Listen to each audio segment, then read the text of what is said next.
Hello and welcome to another Guitar Rescue, another episode of Guitar Rescue.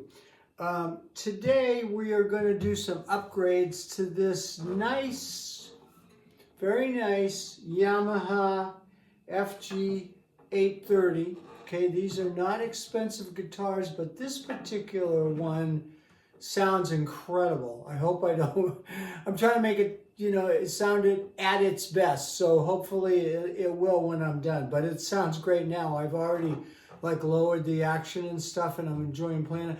I've been teaching classes, group classes of beginning guitar people. And I find that a lot of them have unplayable guitars they'll never be able to play.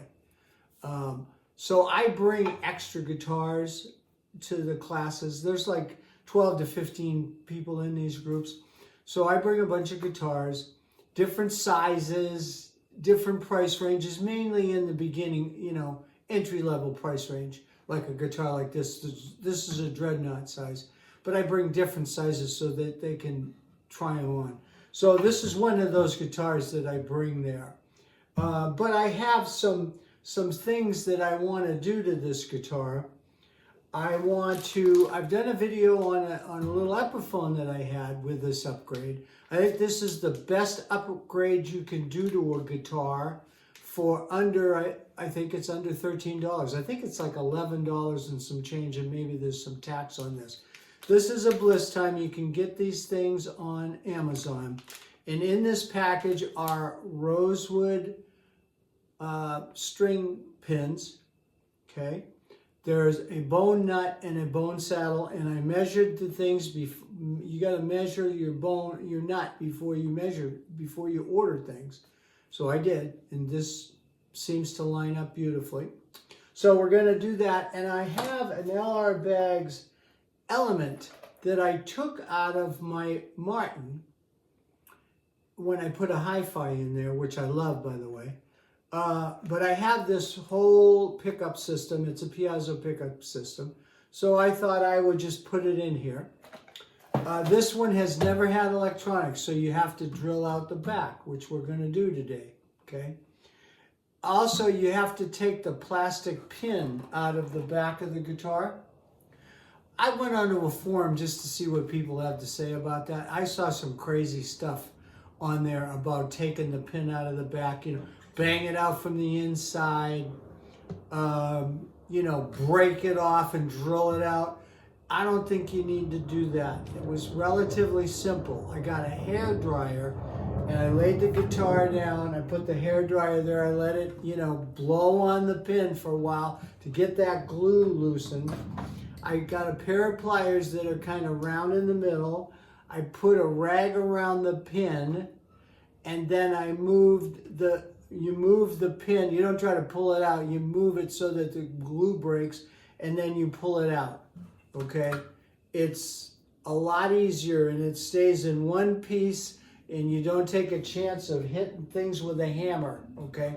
Now, the tricky thing is, obviously we're going to have to drill that little hole out to a 1/2 inch, okay? So I have all my tools here ready to go. I have a little step drill. We're going to start with that guy that goes up to about a 1/2 inch. Then I have a 1/2 inch drill.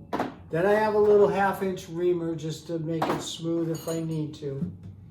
And then we're going to, because we're putting a piezo in there, we're also going to drill a couple of holes. So before we do that job, we're going to test fit the pickup, the volume control thing here. There are some braces in here.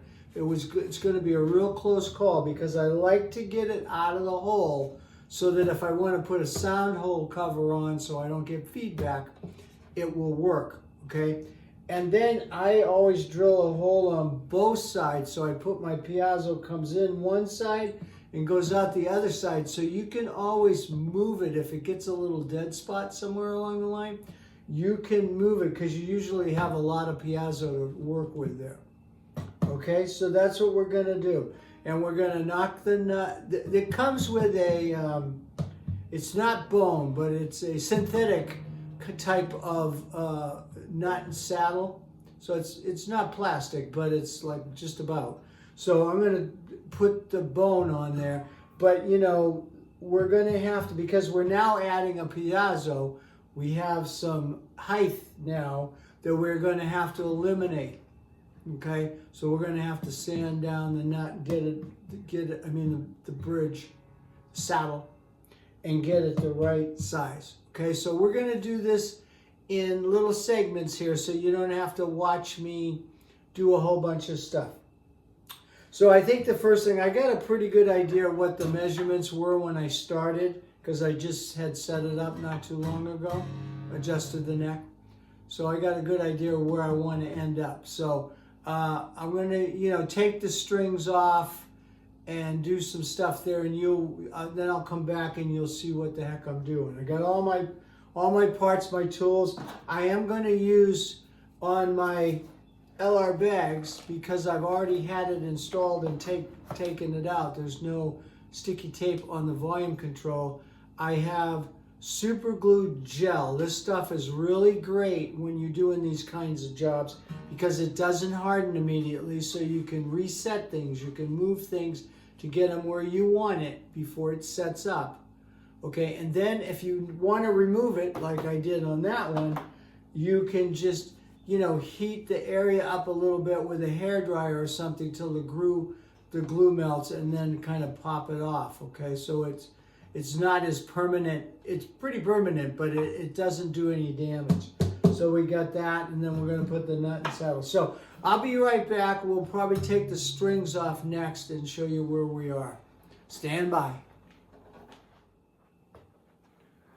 Okay, I'm back. I removed the strings, and I did some measurements. I looked down in holes with my little mirror light thing here to see what I could see.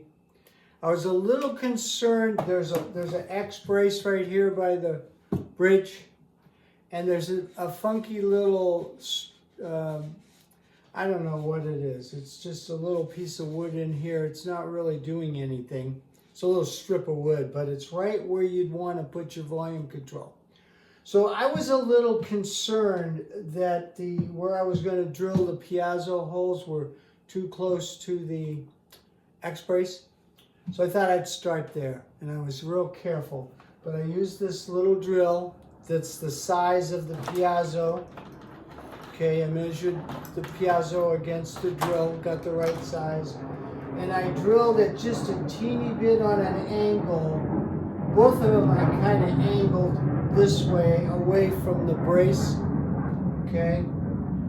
And then I was able to fit my piezo through there from the top, just to see it goes through the hole perfectly, and it sticks out. It's not hitting any braces. So I thought I'd start there, because I wasn't sure whether I was even going to bother to install this element in here. The other thing is, I believe that there's enough on that little strip that I was talking about that's in here, this little wooden strip.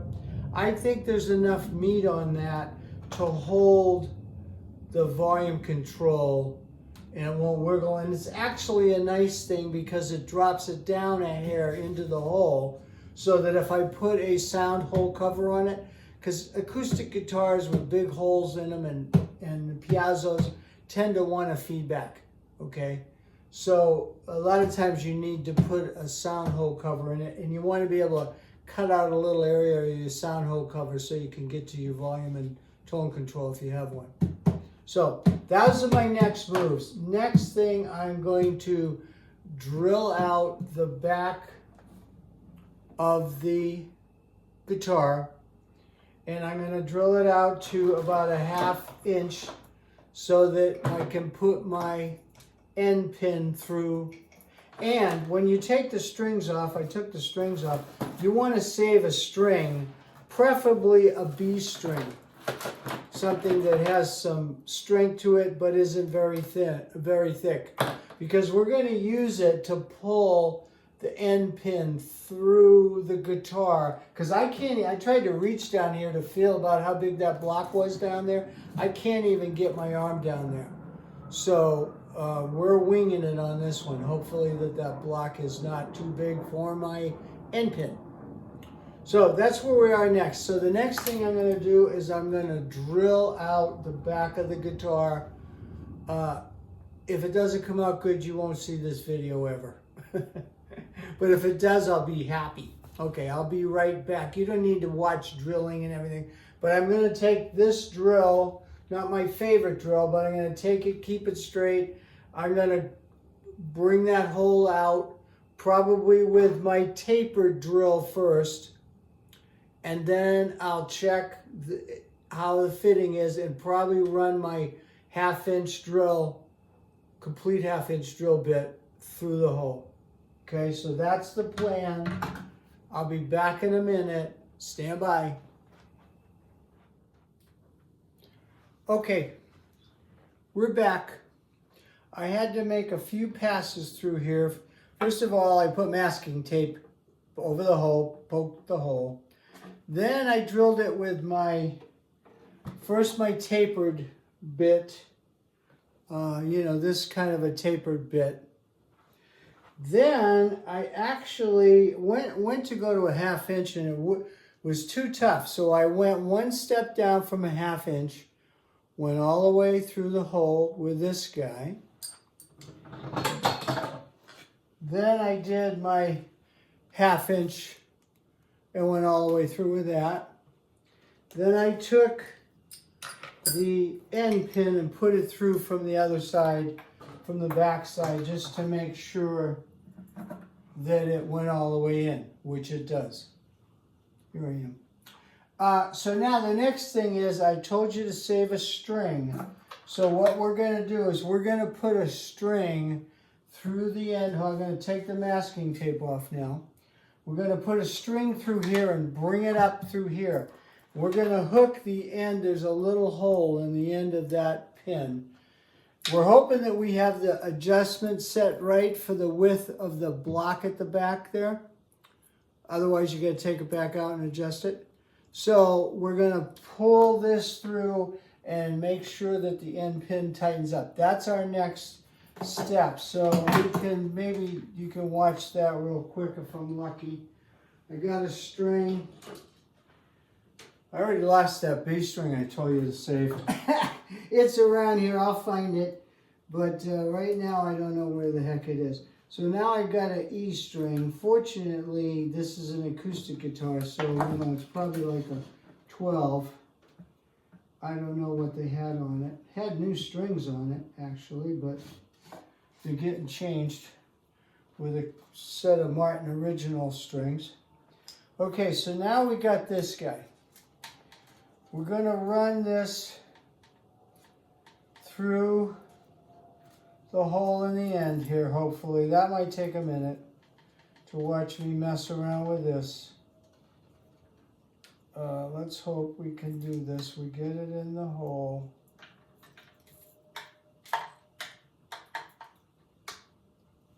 We get it in the little hole and we bring it out. Try to get it out and really maybe twist it a little bit so it won't come out as it's going.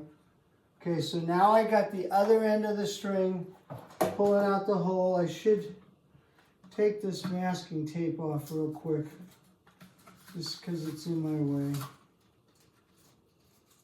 I did that. Okay, so now I'm going to hopefully get this to go through one time. You got to be gentle with it, otherwise you'll pull the string out of the hole. You have to start all over again. So I'm pulling the guitar string.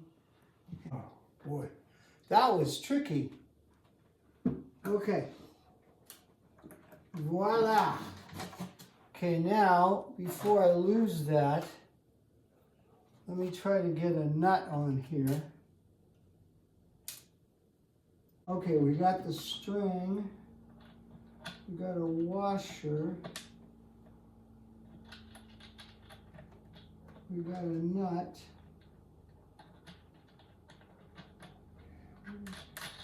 Take a little break here, get a wrench, and go back and see if I can tighten this up. I think it's going to have to come out again. Okay, while I get a wrench, I'm gonna shut this back off. I may have to pull it back out and adjust it. It may be too long, so stand by. Okay, I'm back. So I spared you from all the swearing and craziness that happens when you do these things. Mainly, I took that back 2 or 3 times. I pulled it back in. I got to the point where I didn't even need a string anymore. I just slid it right back in every time. And I got this, you know, you have to put a nut and a washer on here, and then you put the little escutcheon on top, and it has to be tight to hold your strap, okay? So while I was, you know, messing around, I thought, okay, now let me see if I can put the piezo in. That's a very tricky thing. You got these 2 little holes that you've drilled with a teeny weeny little drill, and you're gonna bring a piezo up one side and down the other. It's the upside that's really, really tricky. So, you know, I would put the drill down there so that I could find it with my hand, and then I would try to put the piezo up in there. It took several attempts. That's where all the swearing came in. But I spared you from that. So eventually I could actually see that come up through the hole, and I got it up enough where I could grab it with some little, I grabbed a hold of it with little needle nose pliers, pulled it up the rest of the way, and I put it through the other side, and I tried to get the nice, freshest part of that piezo. This is the old saddle that I'm not going to use, but I had marked the old saddle before I took it out, and before it has the piezo. And that line there's a line on it that would be flush with the bridge. Now that you have a piezo, you know, you have another millimeter or so that it's raised it. So it would throw your action off. So now when I put the new saddle in there, I have to adapt for all of that. Okay? So that's where I'm at. I think what I want to do next, because it's a glue time thing, I am going to set the volume control in here. I am going to get it where I think I want it. I'm going to put my super glue gel on there and a clamp and let it sit for a while, take a break, have a little lunch. And I'll also put there's a little bag that has double-sided tape that you put up on the headstock, on the neck block in here, so that you can put a battery in. It has a preamp. So I'm going to do those 2 things. You can't see much in there as I do that anyway. And there's a little glue time drying. So we'll do that step next. I'll come back, and then we'll work on the saddle and the nut. Okay, so we'll be right back.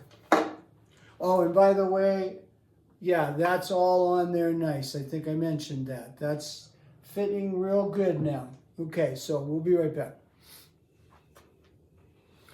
Okay, I'm back. I mounted the volume control underneath with a little super glue gel, and then I clamped it in there for a while. I put the bag up here on the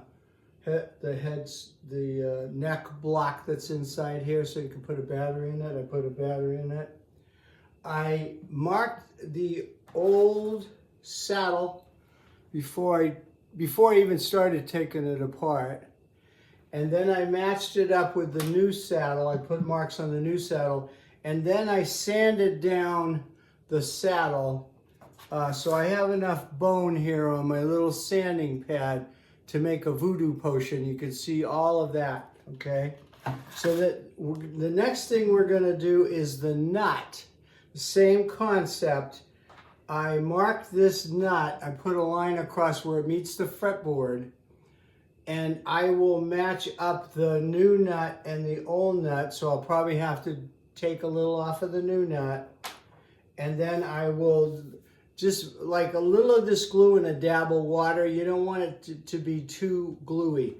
So if you have to take them off, so I'll glue it on so you won't be watching glue dry again. So I also oiled the fretboard and let it sit overnight. So now I take a block, this is a block of maple, and I put it up against this nut, and I have a mallet that I'm going to hopefully tap it off, and voila, there it is. And you probably see my mark. It's just barely comes above the, so I'll line the two of these up. I'll put a mark on this guy.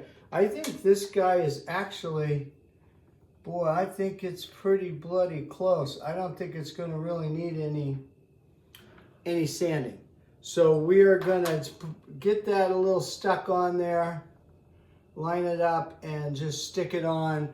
And then I'll come back at that point and we'll string it up and see if we can make it work. We'll be right back.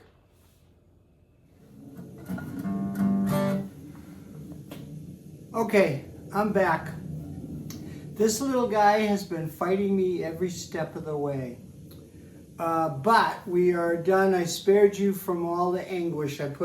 Got new strings on it. We have wooden pins. We have a bone saddle. We have a bone nut. And we have a piezo in now, and everything's working. This thing is so loud. That's without any electronics. It's a banjo killer for sure.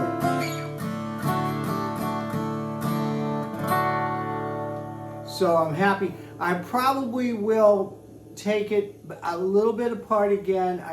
I think the nut could come down a little bit. I think that it's a little too far off the fretboard on the top.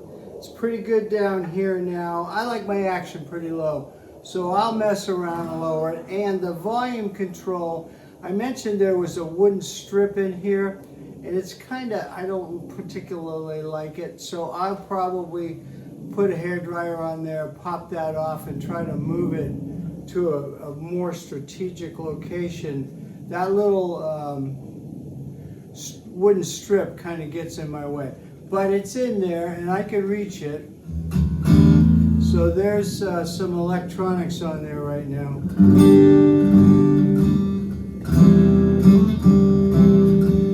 That was tricky. As I said, everything's been fighting me on this. The piezo didn't want to work when I first put it together. So what I did eventually is I took the strings back off, took the saddle out, and I pulled the piezo through further. It must have had a dead spot on it. Now the whole thing is loud. You can hear it picks it up like a microphone. Okay? And not a bad sound for a piezo. I think if I get these strings a little lower where I like them, where my fingers are pressing down the strings better and not rattling around. All in all, I'm happy. You know, it was an inexpensive guitar that I use for my students, but it's fun to play. I keep it out and I play it around the house too, because it's solid spruce, but it's, you know, laminate back and sides, rosewood back and sides. So it's a little less problem in the humidity. It's really dry here in Arizona, so guitars tend to crack if you don't keep them humidified. So that's it. We upgraded it for probably $13, and we got it sounding the best it's going to sound. It sounds pretty amazing. I mean, I got some beautiful, expensive guitars. It's hard to tell the difference in the sound, believe it or not.